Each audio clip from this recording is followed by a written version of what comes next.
Mercosul e União Europeia fecham um dos maiores acordos comerciais do mundo. E você vai ver também. França promete lutar para que o acordo com o Mercosul não seja assinado. STF forma maioria e nega pedido para tirar Moraes do inquérito da tentativa de golpe. São Paulo sanciona a lei que proíbe celular nas escolas. E ainda, luta contra o rebaixamento movimenta a última rodada do Brasileirão. Tudo isso você confere a partir de agora no Jornal das 18h30.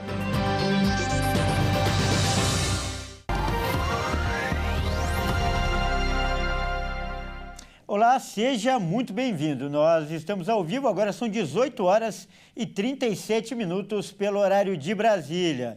Eu sou o Kleber Werneck e a partir de agora você confere comigo as notícias do Brasil e do mundo desta sexta-feira. E o presidente Lula afirmou que o acordo entre o Mercosul e a União Europeia, anunciado hoje pelos líderes dos dois blocos, é moderno e equilibrado. Ele defendeu a qualidade dos produtos do continente. O presidente Lula elogiou a celebração do acordo comercial entre o Mercosul e a União Europeia. Ele discursou na reunião de cúpula em Montevidéu, onde o acordo foi assinado pelos presidentes do Bloco Sul-Americano e pela presidente do Conselho Europeu, Ursula von der Leyen.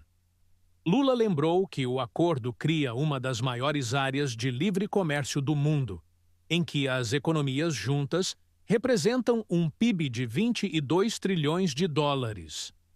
O presidente assegurou que foi possível preservar os interesses em compras governamentais, o que vai permitir implementar políticas públicas em áreas como saúde, agricultura familiar, ciência e tecnologia. Segundo ele, as negociações reconhecem as credenciais ambientais do Mercosul e vão promover nossa inserção mais competitiva no mundo. Lula aproveitou o discurso para fazer uma referência indireta à crise aberta com a França, após a rede de supermercados Carrefour anunciar que deixaria de importar carne do Mercosul. E afirmou que nossos alimentos atendem a rigorosos padrões sanitários e ambientais. A realidade geopolítica e econômica global nos mostra que a integração fortalece nossas sociedades, moderniza nossas estruturas produtivas e promove nossa inserção mais competitiva no mundo. Nossa pujança agrícola e pecuária nos torna garantes da segurança alimentar de vários países do mundo, atendendo a rigorosos padrões sanitários e ambientais. Não aceitaremos que tentem difamar a reconhecida qualidade e segurança dos nossos produtos. Olha, e não são todos os países que ficaram contentes com o anúncio feito hoje pelos líderes tanto do Mercosul quanto da União Europeia. A ministra do Comércio Exterior da França afirmou hoje que lutará contra a assinatura desse acordo. Vamos ver. Há anos, a França se manifesta contra o acordo entre a União Europeia e o Mercosul. A principal reclamação é que, segundo eles, os produtos agrícolas da América do Sul entrariam na Europa em condições desiguais de competitividade, e a produção local dos franceses seria prejudicada. Nos últimos meses, agricultores da França chegaram a se manifestar contra a assinatura do acordo. Em suas redes sociais, a ministra de Comércio Exterior francesa, Sophie Primas, afirmou que a França lutará em cada passo ao lado dos seus aliados para que o acordo não seja estabelecido. E o que está acontecendo em Montevidéu não é uma assinatura de um acordo, mas sim uma conclusão política da negociação, e não vincula todos os membros da União Europeia.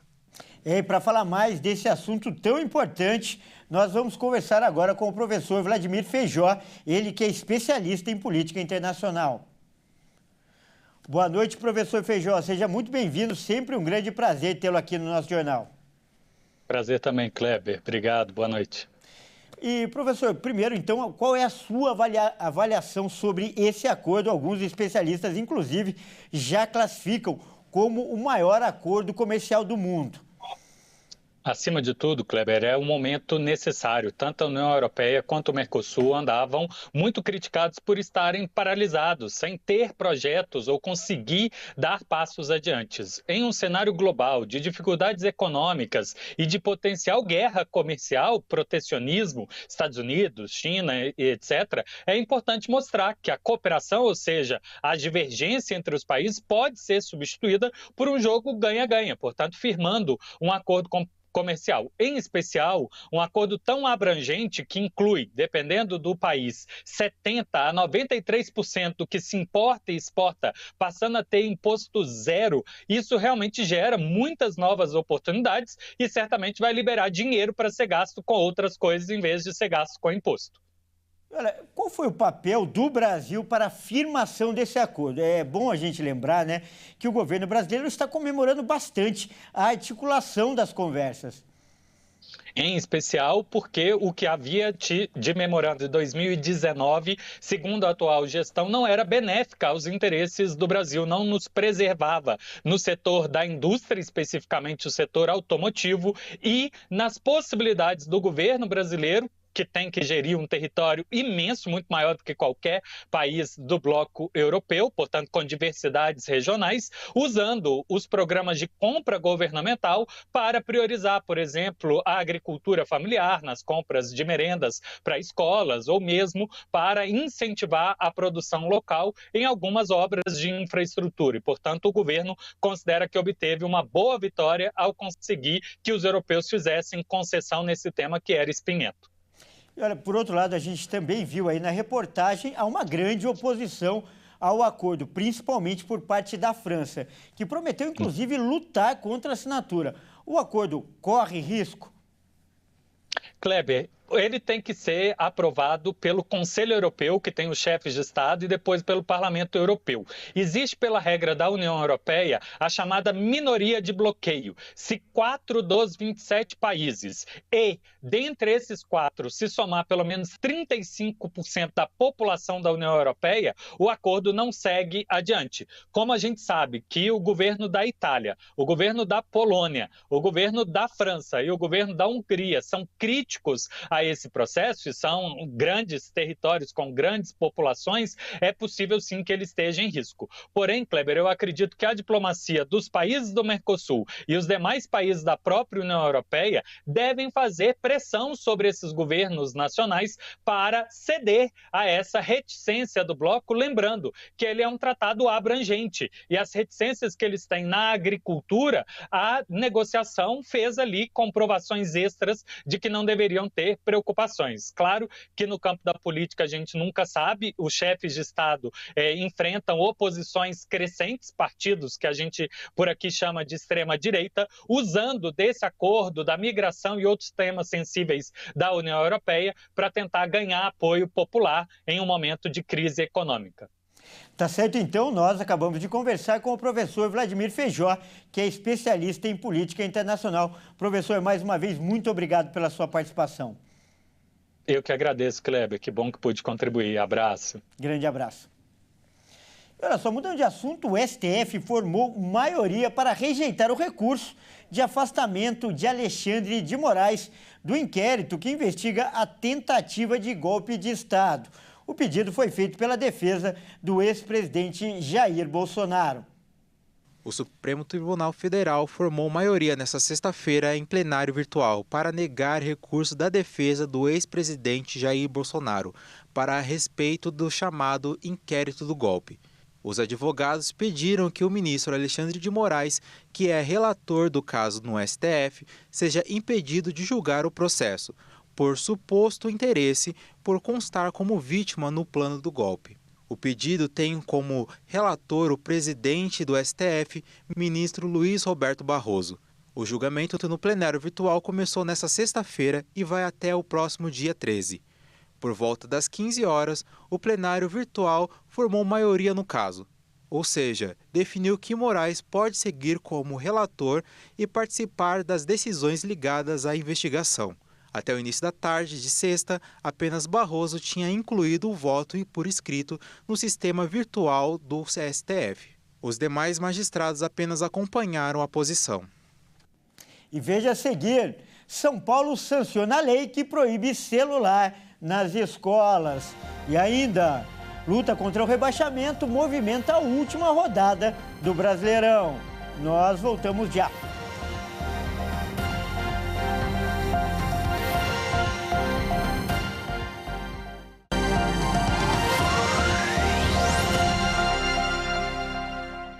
Mais uma vez, seja muito bem-vindo. Nós estamos de volta e ao vivo. São 18 horas e 49 minutos pelo horário de Brasília. E a gente volta falando de esportes aqui no Jornal das 18h30. E quem traz as informações é a Maíra Anjos. Boa noite, Maíra. Seja muito bem-vinda. Vamos começar, então, falando de Campeonato Brasileiro, que, aliás, tem time grande que pode ser rebaixado na última rodada, não é mesmo? É isso aí, Kleber. Boa noite a você e a todos que nos acompanham. 3 times já foram rebaixados, só resta uma vaga no Z4 e o último rebaixado fica entre Red Bull Bragantino, Atlético Mineiro, Fluminense e Atlético Paranaense. 3 times já estão confirmados na Série B do ano que vem: Criciúma, Atlético Goianiense e Cuiabá. A última vaga será decidida entre Atlético Paranaense, Atlético Mineiro, Bragantino e Fluminense. As equipes entram em campo no domingo e quem vencer permanece na Série A. Os atléticos se enfrentam em um confronto direto na Arena MRV e vivem um cenário mais dramático contra o rebaixamento. O Furacão completou 100 anos de existência em 2024 e, em caso de queda para a Série B, o clube se igualaria ao seu rival, o Coritiba, que também foi rebaixado no ano do centenário. Já o Galo foi finalista da Copa do Brasil e da Libertadores e foi vice nas 2 competições. Com esse cenário, o rebaixamento para os mineiros seria trágico. Mesmo assim, o Atlético Mineiro é o time que tem mais chances de permanência na Série A do Brasileirão. O Galo tem mais de 90% de chances de permanecer na elite. O Fluminense tem 86,21% de chances. O Atlético Paranaense tem 67,23%. E o Bragantino é o que tem menos chances de permanência, com 51,71%. Na parte de cima da tabela, o título é disputado entre Botafogo e Palmeiras. O Verdão joga em casa contra o próprio Fluminense, que foge do Z4, e o Botafogo recebe o São Paulo no estádio Newton Santos. E nesta última rodada, nós teremos também a despedida de um dos grandes ídolos do Flamengo, não é mesmo, Maíra? Isso aí, Kleber. O ciclo vitorioso do Gabigol no clube chegou ao fim depois de 5 anos. O jogador é o 6º maior artilheiro do time e foi campeão de 2 Libertadores. Vamos conferir. Após o Flamengo vencer a Copa do Brasil contra o Atlético Mineiro, o atacante declarou que iria sair do rubro-negro e pegou muito flamenguista de surpresa.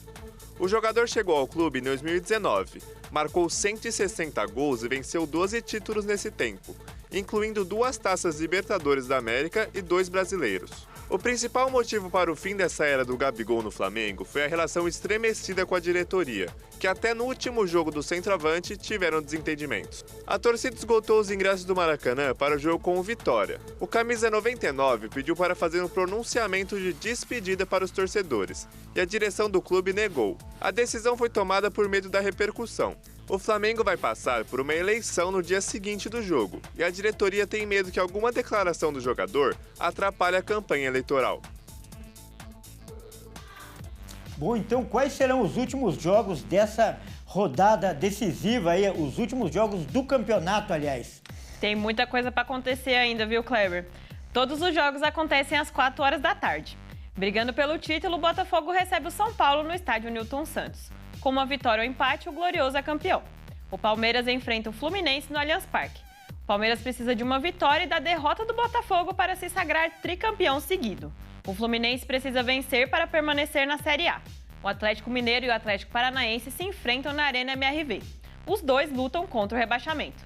E o último na briga para continuar na elite é o RB Bragantino, que vai receber o já rebaixado Criciúma no estádio Nabi Abichedi. Grêmio e Corinthians se enfrentam na Arena do Grêmio e o Bahia luta pela última vaga na pré-Libertadores e vai enfrentar o Atlético Goianiense na Fonte Nova. O Flamengo recebe o Vitória no Maracanã, o Fortaleza enfrenta o Internacional na Arena Castelão, o Cuiabá enfrenta o Vasco na Arena Pantanal e o Juventude recebe o Cruzeiro no Alfredo Jaconi. A Raposa também sonha com uma vaga na Libertadores. Bom, Kleber, por hoje é só. Uma boa noite para você e para todos que nos assistem. Até mais. Muito obrigado, Maíra. Boa noite e bom fim de semana para você. Até mais. Vamos mudar de assunto de novo para falar que o governador Tarcísio de Freitas sancionou hoje o projeto de lei que proíbe os celulares em toda a educação básica. São Paulo é o primeiro estado do país a ter uma legislação nesse sentido. O projeto de lei sancionado proíbe o uso de celulares também em intervalos, nas escolas públicas e privadas paulistas. A medida leva em conta pesquisas realizadas nos últimos anos sobre prejuízo das telas para crianças e adolescentes. O projeto, de autoria da deputada Marina Elou, torna proibido o uso dos aparelhos para todas as idades. Os celulares não poderão ser usados no período de permanência dos alunos na escola, incluindo os intervalos entre aulas, recreios e eventuais atividades extracurriculares. Nos últimos meses, a questão sobre riscos à aprendizagem e ao desenvolvimento das crianças e adolescentes causado pelo celular ganhou força e consenso no país. No âmbito nacional, foi aprovado na Comissão de Educação e seguiu para a Comissão de Constituição e Justiça e de Cidadania, um projeto de lei nacional no sentido de proibir o uso de celulares nas escolas. Mas ainda precisa ser avaliado pelo Senado. Países como Finlândia, Holanda, Portugal, Espanha, Estados Unidos recentemente aprovaram políticas de proibição ou restrição dos aparelhos. E sexta-feira é dia de dica para o fim de semana aqui no Jornal das 18h30 e quem traz as informações é a Amanda Silva. Boa noite, Amanda, seja muito bem-vinda. Qual é a dica boa aí para esse fim de semana? Boa noite, Kleber, e boa noite a todos que estão nos acompanhando. A dica para esse fim de semana é sobre o Castelo de Gelo, que vai ser inaugurado no Parque do Ibirapuera, aqui em São Paulo. A atração vai estar liberada para o público conhecer no dia 12 de dezembro e vai funcionar todos os dias da semana às 8 horas da noite. Para acessar, os visitantes devem estar com roupas adequadas, como luvas e roupas térmicas. Os ingressos estão com preços promocionais para os adultos, que está no valor de R$ 79,90, e para as crianças, que está a R$ 39,90. E para mais informações, você pode acessar o site do evento. Olha, muito legal essa dica, Amanda. E, aliás, não é só isso, né? Você também tem uma dica muito especial para quem vem lá do Rio Grande do Sul, não é mesmo? Isso mesmo, Kleber. Depois de 7 meses da enchente que atingiu o estado no mês de maio, o Museu de Arte do Rio Grande do Sul reabriu hoje para o público e com uma exposição muito especial chamada O Museu com Memória, que apresenta os impactos causados pela tragédia climática e destaca os esforços para sua recuperação. O evento marca um novo capítulo para esse prédio histórico de Porto Alegre, que foi completamente inundado com a água atingindo até 2 metros de altura no interior dele. A visitação acontece de terça a domingo, das 10 às 19, sendo o último acesso às 18 horas com entrada gratuita, e vai ficar disponível até o dia 9 de março de 2025. Bom, Kleber, por hoje é só. Na semana que vem eu volto com mais dicas. Boa noite para você e bom fim de semana. Muito obrigado aí por essas dicas. Bom fim de semana para você também. Bom, é isso aí, o Jornal das 18h30 fica por aqui. Eu agradeço demais a sua companhia. Ótima noite, ótimo fim de semana e até segunda.